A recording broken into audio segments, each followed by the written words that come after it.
Bonjour à tous, je vous propose aujourd'hui une nouvelle vidéo sur la culpabilité et plus précisément en fait sur la culpabilisation. Alors la culpabilisation, elle peut, on va dire, se faire dans deux types de situations. À nouveau, on va retrouver cette idée de est-ce que le sentiment de culpabilité que je ressens suite à cette culpabilisation est justifié ou pas.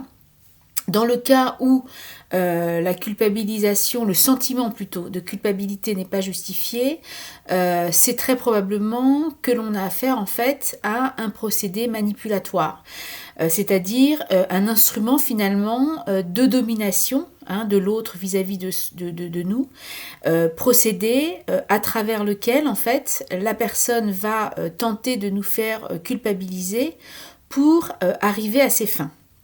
Alors pour qu'il y ait justement culpabilisation dans le sens d'un procédé manipulatoire, il faut évidemment deux protagonistes, c'est-à-dire il faut une personne manipulatrice et puis une personne qui finalement accepte même, je dirais malgré elle-même, de façon inconsciente en tout cas, se laisse ou se fait manipuler.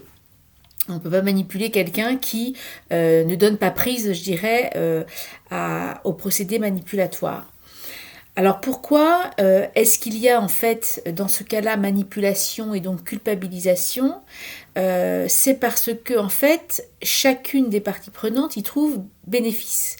La personne qui veut culpabiliser, on va dire le manipulateur, vise en fait, ou en tout cas a comme bénéfice d'obtenir finalement quelque chose de l'autre à son insu, ou en tout cas contre son gré. Alors la culpabilisation dans ce cadre-là, si on parle plus largement de manipulation, est un procédé parmi d'autres. On pourrait nommer par exemple la mauvaise foi, le chantage affectif, le mensonge, la flatterie, la distraction, qui sont d'autres procédés manipulatoires comme peut l'être la culpabilisation.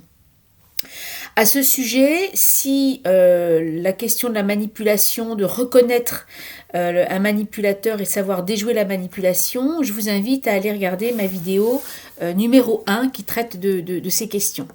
Donc il faut, comme je le disais, un manipulateur, mais aussi un manipulé, c'est quelqu'un qui finalement est amené à ressentir ce sentiment de culpabilité.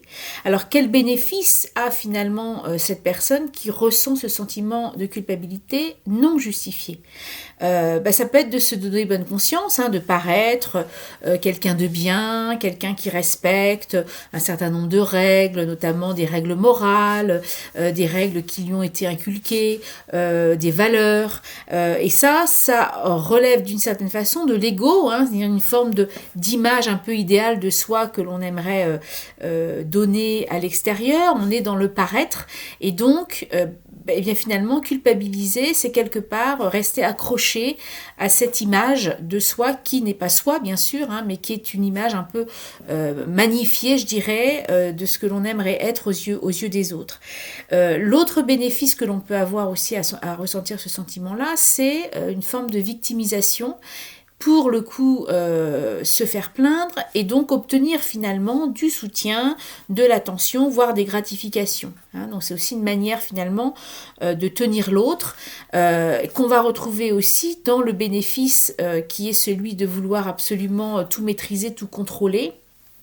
Et on retrouve là le sentiment de toute puissance que l'on a évoqué dans une vidéo précédente autour de comment se construit ce sentiment de culpabilité. Culpabiliser, c'est aussi une manière de se valoriser à nouveau. Alors on retrouve un peu peut-être cette idée de se donner bonne conscience, de montrer une bonne image de soi. Donc voilà pour ce qui est de pourquoi finalement il y a ce procédé de culpabilisation qui peut se mettre en place. Donc la question qui peut se poser ici, c'est comment faire pour se délivrer, si je puis dire, de ce sentiment de culpabilité. Alors la première chose sans doute à faire, c'est de vérifier si ce sentiment-là est justifié ou pas. Parce qu'effectivement, la façon d'y répondre sera un petit peu différente. Si, je dirais, le sentiment est justifié, c'est-à-dire qu'on a clairement causé du tort à l'autre et que quelque part on est responsable finalement de ce qui s'est passé. Ce qu'il est important là, c'est bien sûr de réparer les torts que l'on a pu faire subir à l'autre et donc quelque part d'entrer dans une dimension qui est celle de la responsabilité. Donc de se responsabiliser par rapport aux conséquences des actes que l'on a eus. Si, à contrario, ce sentiment de culpabilité n'est pas justifié, eh bien, je dirais que là, il y a peut-être deux choses à faire. La première, et on va y revenir bien sûr, c'est de lâcher prise, ce qui n'est pas forcément facile, puisqu'on a vu que dans le profil, je dirais, du candidat à la culpabilité, il y a quand même ce besoin, en tout cas, de maîtriser, voire plutôt de contrôler son environnement. Donc lâcher prise, évidemment, un petit peu difficile pour ces personnes-là. Et puis l'autre aspect également, c'est de poser des limites.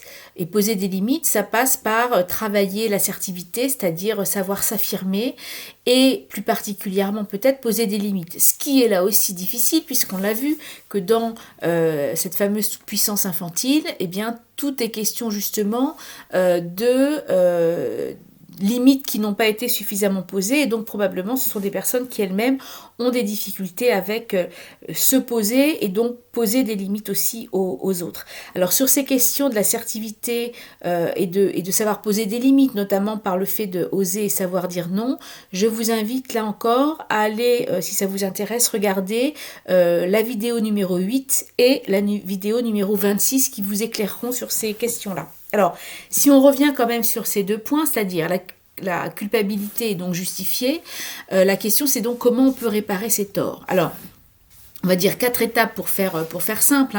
La première chose, c'est déjà de reconnaître ses torts, de faire preuve d'humilité et d'accepter qu'on ait pu effectivement causer un préjudice à l'autre.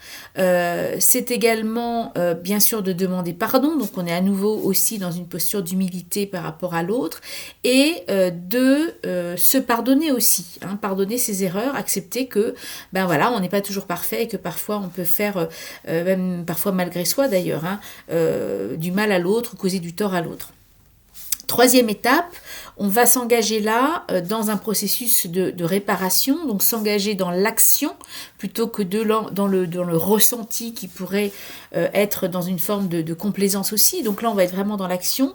Et là, l'idée, c'est de passer en fait de la victimisation à l'autonomie. Et pour dire les choses autrement, c'est vraiment l'idée de se responsabiliser. Et enfin, dernière étape, on va s'engager auprès de la personne à ne pas recommencer, ce qui est une façon aussi de restaurer peut-être la confiance qui a pu être mise à mal à travers le tort qu'on a pu causer à la personne. Donc 4 étapes pour réparer ces torts. Maintenant, si la critique n'est pas justifiée, peut-être deux choses. La première, je l'ai dit, c'est lâcher prise. Donc parfois difficile parce que c'est effectivement arrêter justement de vouloir contrôler l'autre, contrôler les événements, contrôler les situations. Et puis ça commence déjà par arrêter de vouloir contrôler ce fameux sentiment de culpabilité, parce que je dirais c'est arrêter de vouloir. Alors c'est très compliqué, c'est arrêter effectivement d'être dans cette volonté de lutter contre la culpabilité parce qu'à nouveau on est finalement dans un processus de contrôle. Donc c'est peut-être faire le deuil de cette idée que on pourrait tout contrôler. Non, c'est pas possible, il y a des choses qui nous échappent. C'est aussi dans la relation à l'autre, reconnaître que l'autre est responsable de ce qui lui arrive. On n'est pas responsable de ce qui arrive aux autres, ou en tout cas, dans une certaine mesure, on ne l'est pas. Donc c'est aussi accepter ça. C'est accepter d'une certaine façon aussi peut-être de contacter une forme d'impuissance. Parfois, on peut être impuissant, notamment à aider les autres. C'est aussi peut-être lâcher prise par rapport au code, aux lois, à tout ce qui peut être, je dirais, ce qui peut nous emprisonner, un peu les dictates, voilà, par exemple, auxquels on se soumet parfois, et qui peuvent nous amener à vouloir être absolument parfait, extraordinaire, sans faille, pour le coup tout puissant, alors que ça n'est pas possible, c'est-à-dire que on a forcément des qualités, mais on a aussi des défauts, on a des limites, donc c'est aussi accepter, voilà, qu'on est un être imparfait, en devenir, c'est-à-dire que on est chacun en chemin pour essayer de nous améliorer, mais que voilà, à l'heure, je dirais, au moment présent, ben, on est malheureusement imparfait.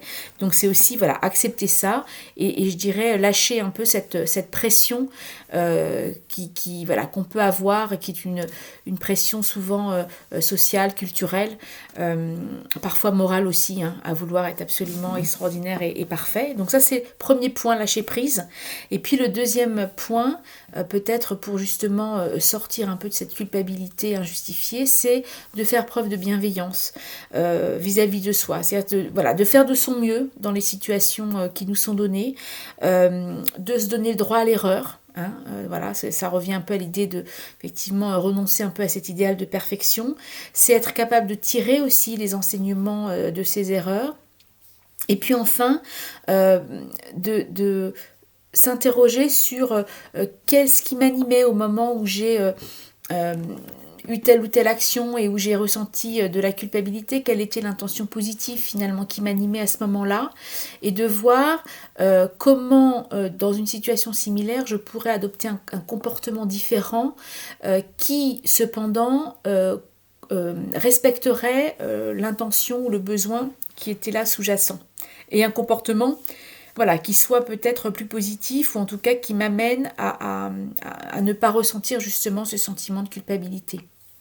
Donc voilà ce que je voulais partager avec vous, des choses à la fois simples à comprendre, un peu plus difficiles probablement à mettre en œuvre, mais je dirais que c'est un chemin à faire et je pense que à chaque nouvelle situation, voilà, cette réflexion peut être amenée, est-ce que c'est justifié ou pas, et puis deux voies possibles, comment effectivement réparer mes torts si la culpabilité est justifiée et comment je peux me libérer de ce sentiment de culpabilité si toutefois cette culpabilité n'est pas justement justifiée.